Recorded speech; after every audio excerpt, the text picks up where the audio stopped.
কথায় আছে চালুনি কয় ছুঁচড়ে তোর পেছনে কেন ফুটা। আমার ঠাকুমা প্রায়শই এরকম মজার মজার কথা বলতেন। তো এটাও ছিল ওনার কাছ থেকে শেখা। আমি নিশ্চিত নরেন্দ্র মোদীর বা শুভেন্দু অধিকারীর বা এই ধরনের লোকজনেদের এরকম দিদা ঠাকুমা কেউ ছিল না, থাকলেও কোনো কথা বলেননি, থাকলেও ওনারা নিজেদের হাজার ছিদ্রের দিকে না তাকিয়ে, নিজের হাজার ফুটো ফাটা না সারিয়ে অন্যের দিকে তাকাতেন না। বাংলাদেশে সংখ্যালঘু হিন্দুদের উপর অত্যাচার হচ্ছে, হ্যাঁ কিছু কিছু ক্ষেত্রে সেরকম কিছু তো খবর আসছে, কিন্তু সেদিকে নজর দেবার আগে নিজের দেশের সংখ্যালঘু মানুষদের অবস্থার দিকে একটু নজর দিলে আমরা কি দেখতে পাবো? উত্তরপ্রদেশের সম্ভলে কোট গার্ভি এলাকাতে 23 বছরের এক ইমাম তার মসজিদে আজান দিচ্ছিলেন। তার আজান নাকি এতটাই উচ্চগ্রামে ছিল যে তাকে 2 লক্ষ টাকা ফাইন করা হয়েছে। এই জরিমানা করেছেন এলাকার সাব ডিভিশনাল ম্যাজিস্ট্রেট। মানে এলাকার কিছু খাপ পঞ্চায়েত কিছু লোকজন এসে বললেন 2 লক্ষ টাকা দিতে হবে, এরকম নয়। এসডিএম তিনি নিজে এসেছেন।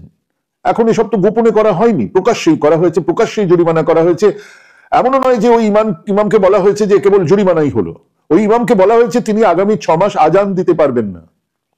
এটা ভারতবর্ষের কোন আইন অনুযায়ী করা যায় আমার জানা নেই। উচ্চগ্রামের শব্দ আমরা দীপাবলির সময় শুনি, সব শহরেই শুনি।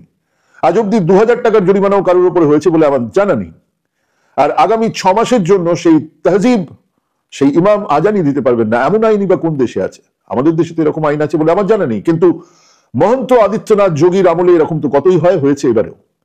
এবারে এই খবর দেখার পরে যখন সন্ধে ঘন্টা বাজিয়ে মন্দির সন্ধ্যা আরতি হবে, তখন কোন বাংলাদেশের পুলিশ গিয়ে সেই পূজারীকে 2 লক্ষ টাকা জরিমানা করেন, তখন আমরা কি বলবো? সংখ্যালঘুদের উপর অত্যাচার।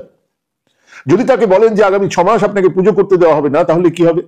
আসলে এইভাবেই তো অসহিষ্ণুতা গড়ে ওঠে, দুধারের সংখ্যালঘুরা তার বলি হয়, তাদের উপরেই কোপটা এসে পড়ে। কিন্তু আজকে বলে ইমামের ঘটনাটাই আমার আলোচনার বিষয় নয়। তিনি যা জানা গেছে 2 লক্ষ টাকা দিয়ে দিয়েছেন, জানা গেছে তিনি আর আজানে বসছেন না, মাইকটাই খুলে নেওয়া হয়েছে। কেন? হ্যাঁ, সেই উত্তর আসলে বোঝা যাবে, সেই উত্তর থেকে বোঝা যাবে আমাদের পেছনের অসংখ্য ছাদাই পড়শি দেশে সংখ্যালঘুদের উপর অত্যাচার হলেও আমাদের প্রতিবাদ করার অধিকারটাই কেড়ে নেয়, কারণ আমাদের কাছেও আমাদের দেশের সংখ্যালঘুদের উপরে অত্যাচারের কোনো জবাব নেই। মসজিদের মাইক থেকে আজান দেয়াকে কেন্দ্র করে ইমাম সাহেবকে তুলে নিয়ে এসে থানায় দীর্ঘক্ষণ বসিয়ে রেখে 2 লাখ টাকা জরিমানা করেছে। এটা তীব্র সংবিধান বহির্ভূত কাজ করেছে। আমরা তীব্র নিন্দা ধিক্কার জানাচ্ছি। ভারতীয় সংবিধানের 25 নম্বর অনুচ্ছেদে ধর্মের স্বাধীনতার মৌলিক অধিকারের নিশ্চয়তা প্রদান করেছে। শুধুমাত্র ধর্মীয় স্বাধীনতা নয়, সেখানে ধর্ম পালন, অনুশীলন এবং প্রচারের সম্পর্কিত সমস্ত বিষয় অন্তর্ভুক্ত করা আছে। কিন্তু বিজেপি সরকারের ক্রমশ সংখ্যালঘুদের ধর্মীয় আচরণ থেকে শুরু করে ধর্মীয় স্বাধীনতার হস্তক্ষেপ করছে। এটা আমরা তীব্র নিন্দা ধিক্কার জানাচ্ছি।